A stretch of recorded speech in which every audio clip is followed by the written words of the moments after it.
the ultimate goal that these people have in mind is the goal to create a one world government run by the banking industry, run by the bankers, and they're doing it in sections. The European currency, the euro, and the European Constitution is one part of it. Now they're trying to do it in America with the North American Union, right? And they want to create a new currency called the Amero, right? And the whole agenda is to create a one world government where everybody has an RFID chip implanted in them. All money is to be in those chips, right? There'll be no more cash. And this is given me straight from Rockefeller himself. This is what they want to accomplish. And all money will be in your chips. And so instead of having cash, anytime you have money in your chip, they can take out whatever they want to take out whenever they want to. If they say you owe us this much money in taxes, they just deduct it out of your chip digitally. Total control. Total control. And if you're like me or you, and you're protesting what they're doing, they can just turn off your chip. And you have nothing. You can't buy food. You can't do anything. It's total control of the people. And that chip's connected to a database that has your purchasing records, what you do, what everything, you sell. Everything is in there, you know? And so they want a one world government controlled by them, everybody being chipped, all your money in those chips, and they control the chips, and they control people, and you become a slave, you become a serf to these people. That's their goal, that's their intentions. Eric, can you be specific about when you met Rockefeller, how it happened in these discussions? I met Rockefeller through a female attorney I knew who called me up one day and said, one of the Rockefellers would like to meet you. I had made a video called Mad as Hell, and he'd seen the video and wanted to meet me and knew I was running for governor of Nevada. So sure, I'd love to meet him. And I met him and I liked him, and he was a very, very smart man. And we used to talk and share ideas and thoughts. And he's the one who told me 11 months before 9/11 ever happened that there was going to be an event. Never told him what the event was going to be, but there was going to be an event, and out of that event, we were going to invade Afghanistan to run pipelines from the Caspian Sea. We were going to invade Iraq, you know, to take over the oil fields, establish a base in the Middle East, and make it all part of the New World Order. And we'd go after Chavez in Venezuela. And sure enough, later 9/11 happened, and I remember he was telling me how how you're gonna see soldiers looking in caves for people in Afghanistan and Pakistan and all these places, and there's gonna be this war on terror, which is no real enemy, and the whole thing is a giant hoax, you know. But it's a way for the government to take over the American people. He told you it was going to be a hoax. Oh yeah, oh yeah. There's no question. He says there's going to be war on terror, and he's just laughing. There's no who are we fighting? I mean, why do you think 9/11 happened, and then nothing's happened since then? Do you think that our security is so great here that these people who pulled off 9/11, who were able to, can't knock down another plane? Come on, it's ridiculous. 9/11 was done by people in our own government and our own banking system to perpetuate the fear of the American people into subordinating themselves to anything the government wants them to do. That's what it's about, and to create this war, this endless war on terror. And that's why and that was the first lie. And the next lie was going into Iraq, you know, to get Saddam Hussein out with his weapons of mass destruction. That was the next lie. Now, specifically, this was a little over 6 years ago.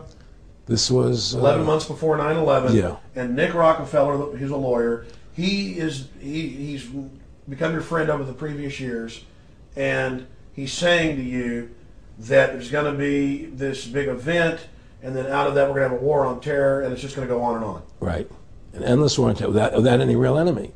That you can never, so you can never define a winner. And did he say that it's going to be perfect because you can't define an enemy? It just goes on and on? Yeah, because you can't define a winner. There's no one to beat, so it goes on and on forever. And they can do whatever they want. They scare the hell out of the American public. Look, this whole war on terror is a fraud. It's a farce. It's very difficult to say it out loud because people are intimidated against saying it. Because if you say it, they want to make you into a nutcase. Let's But be the truth has to come out. That's why I'm doing this interview. The fact of the matter happens to be that the whole war on terror is a fraud. It's a farce. Yeah, there's a war going on in Iraq because we invaded Iraq. And people over there fighting, you know. But the war on terror, it's a joke, you know. And until we discover what really happened on 9/11 and who was responsible for 9/11, because that's where the war on terror emanates from. That's where it comes from. It was 9/11 that allowed this war on terror to begin. And until we get to the bottom root of 9/11, the truth of 9/11, we'll never know about the war on terror. Aaron, you said that he was, and I think it's important, and I know this about the Rockefellers from Dr. Dennis Cuddy and many others who literally, you'll be 20 years old in a lunch line at college, and there's David Rockefeller. And here's here. I mean, they're experts at recruiting and getting what they call players, and that clearly he was.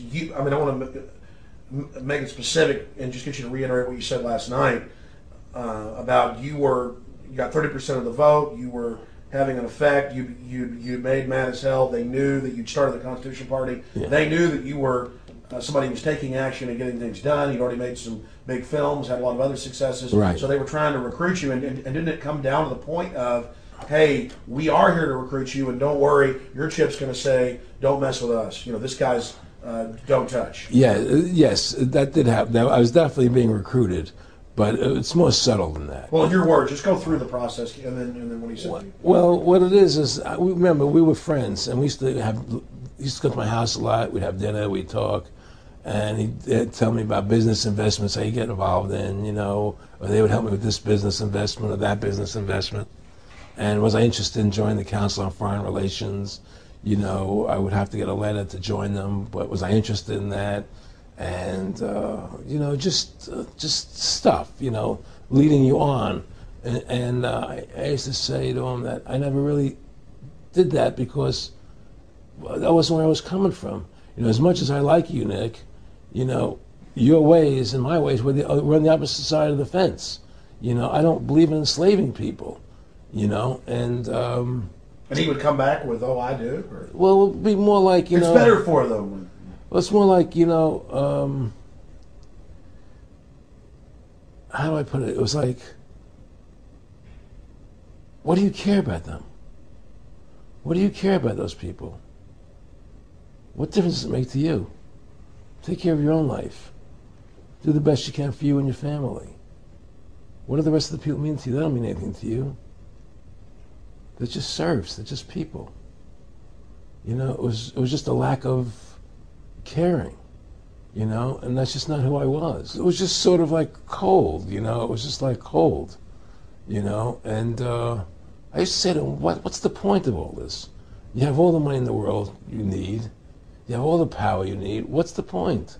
You know, what's the end goal? And he said the end goal is to get everybody chipped, to control the whole society, to have the bankers, the elite people, you know, the bankers and some governor controlling the world. And I said, all the people in the Council on Foreign Relations believe this way you do? He said, no. You know, most of them believe they're doing the right thing. A lot of them believe it's better off being socialistic. You know, we have to convince people that that socialism is really capitalism. Because America's becoming a socialist country. It's a communist country today. Well, one of the things they told me was that he was at the house one night, and he would talk, and he started laughing. He said, Aaron, what do you think women's liberation was about? And I said, I had pretty conventional thinking about it at that point. I said, I think it's about women having the right to work, getting equal pay with men, just like they won the right to vote, you know? And he started to laugh. He said, you're an idiot. And I said, why am I an idiot? He said, let me tell you what that was about. We, the Rockefellers, funded that. We funded Women's Lib, you know? And we're the ones who got all over the newspapers and television, the Rockefeller Foundation. He says, and you want to know why? He says, there were two primary reasons. And one reason was we couldn't tax half the population before Women's Lib. And the second reason was, now we get the kids in school at an early age. We can indoctrinate the kids how to think. It breaks up the family. The kids start looking at the state as the family, as the school, as the officials, as their family, not as the parents teaching them. And so those are the two primary reasons for women's lib, which I thought up to that point was a noble thing. You know, when I saw their intentions behind it, where they were coming from when they created it, the thought of it, I saw the evil behind what I thought was a noble adventure.